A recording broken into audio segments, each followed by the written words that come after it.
So first, Wally, welcome to the MPA Community Check-In.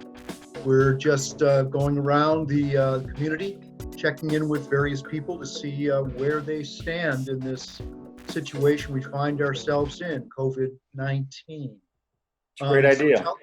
Thanks. Tell us your name and the name of your company. Okay, I'm Wally Szcubialka with Orange Dragon Productions. We do live events and also single camera video productions. Have a studio and also editing capabilities. Excellent. And how long have you been doing that? How 35 long have you been in the years. business? How many? Say that again. 35 years. 35 years. So I've weathered a lot of ups and downs, but this is like the biggest down I think we ever had to weather. I agree. It's different than 9/11, you find? Oh, yes. Yep.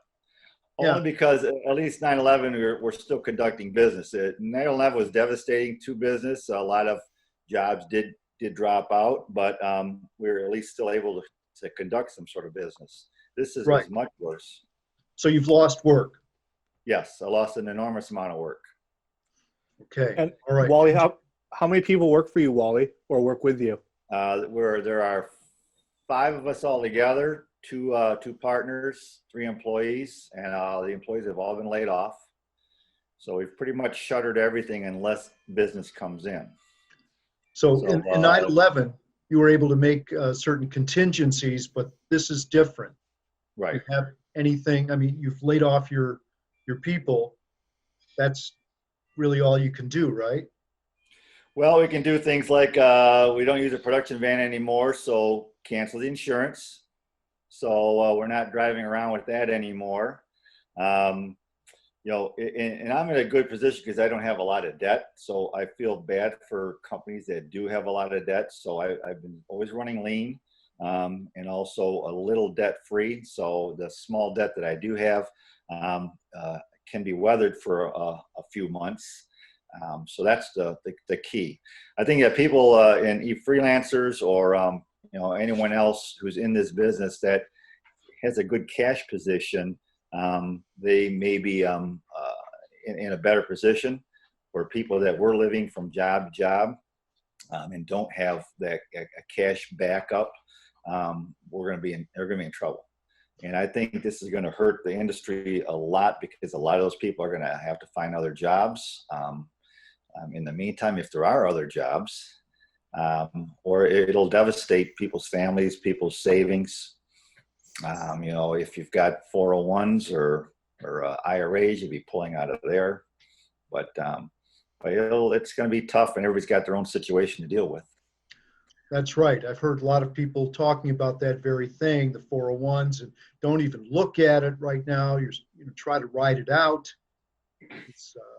It's the recommendation some people have said, but it all depends on how you feel. I think there was a union, and I don't know, it's the entertainment industry, had sent a notice that they're waiving any sort of fines for pulling out of your IRA if you need the money at this time. So there's things like that help. But still, it's your money you're losing. You're not going to have that. That's right. Will the jobs come back? Will everybody be working in 3-4 months from now? Will everything return and we'll be cranking it out? That's the hope. If it comes back that way, then you know all you got to do is weather these 3-4 months, so they say, or longer. But who knows what the future is going to be? Right. I hope so.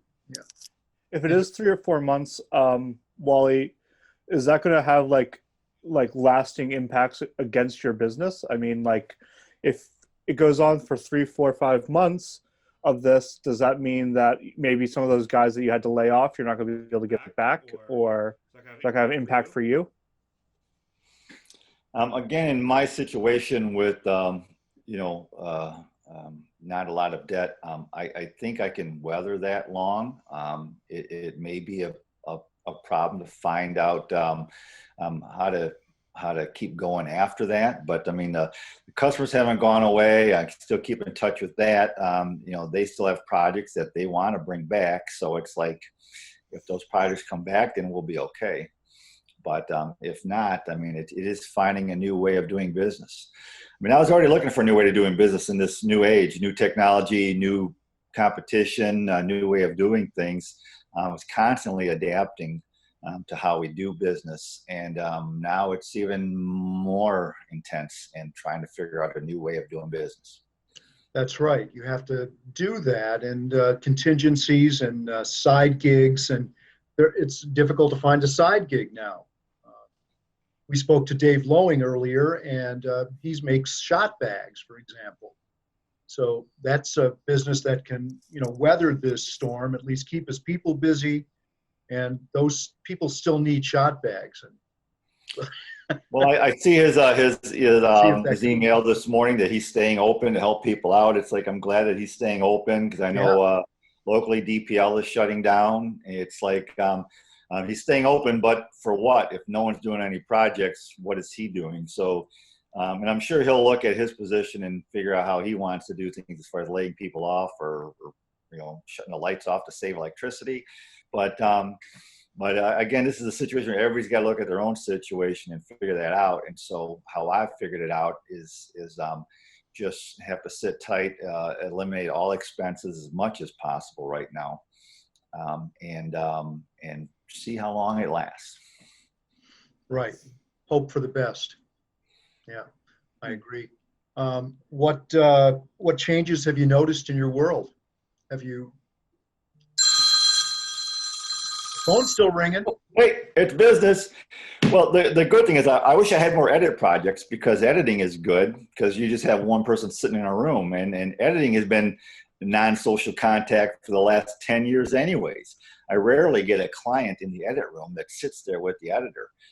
Everything is done through Dropbox and perfect. Yeah. Yeah. So, but I don't have that many edit programs. So I guess if you're an editor and you got some programs to edit, that's fine. But eventually you run out of those projects because no one's shooting them. And so now what do you do? But I think editors may be in a better position if they have projects on their bench. But the only thing to look at now is to look at other ways of facilitating your business. Maybe now's a good time to start your own YouTube channel, and with a subject that's near and dear to your heart that you could, do yourself and then post that way. Is there revenue in that? Well, that we don't know yet either, but it's certainly a one way to look at and go for. I mean, there's so much crap on YouTube that's generating income for the people that are doing it. It's like, I can do crap too, but will I make money off of it? Who knows? No, and it's even more than that. I mean, you'd have to, it would have to be a side gig. Sometimes you don't want to be associated with, open box videos, right, which are the most popular thing on YouTube right now. Well, that's why, I mean, if you are able to do your own project that is worthwhile, now would be the time to do it, because obviously we have the time to do it. No customers means I can work on my own project now. But again, it's finding a way that it generates income for yourself. That's the key. And everybody else too. I mean, like I said, this is going to devastate the industry. It's going to devastate people on the lower end, people that don't have money saved up.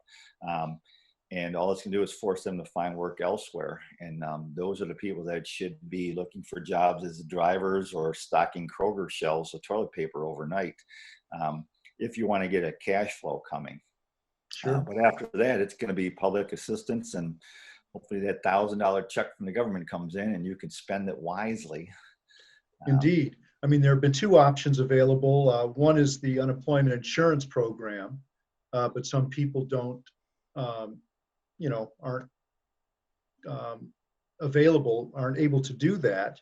And then, well, I saw a post from a freelancer complaining that the auto workers get to file unemployment. How does that work? And it's like, well, the auto workers are in a union, and they have set aside money for this, and also they're a W-2 employee, so that falls under the Michigan Unemployment Insurance Act.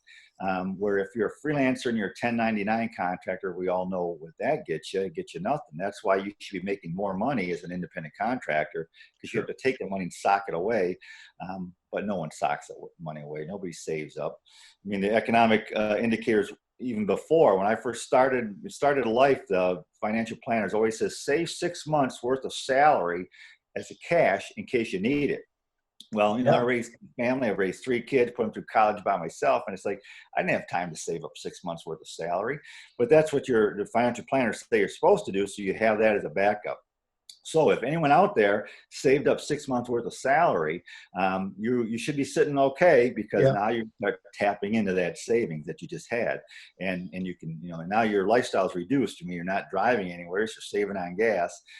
So now that 6 month salary you saved up could last you a little bit longer, because you're not going to spend it the way you would have normally in our normal lives.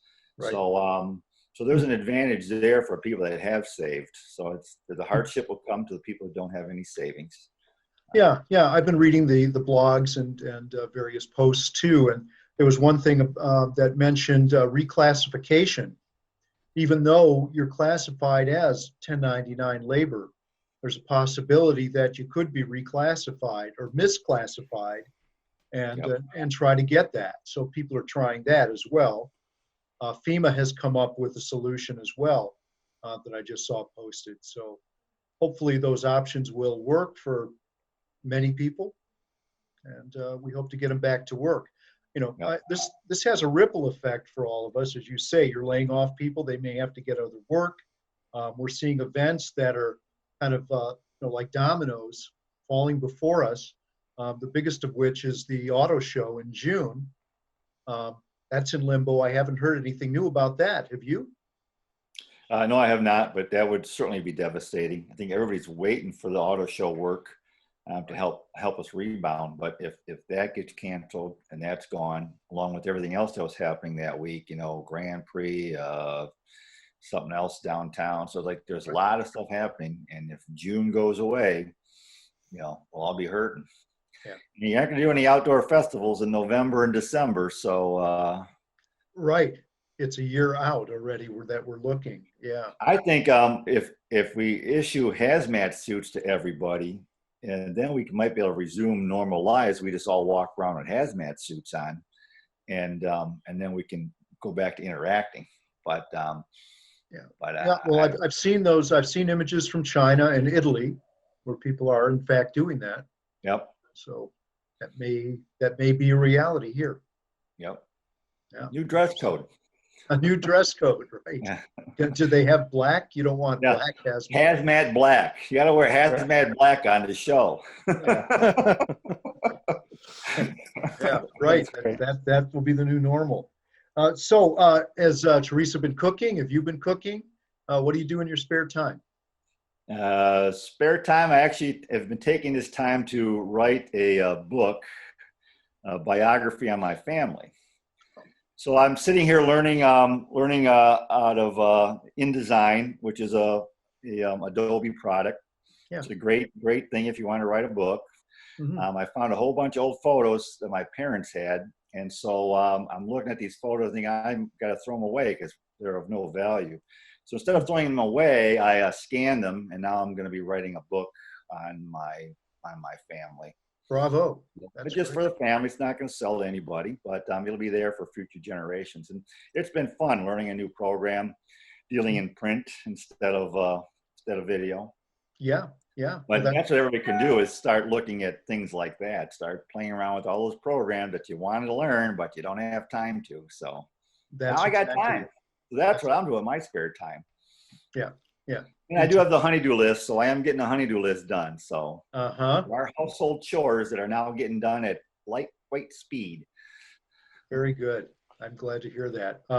Any shout outs to anyone in the community you'd like to say hello to? In particular, because I know everybody out there, but I just hope everybody stays strong and can weather this. So that's my shout out to everybody.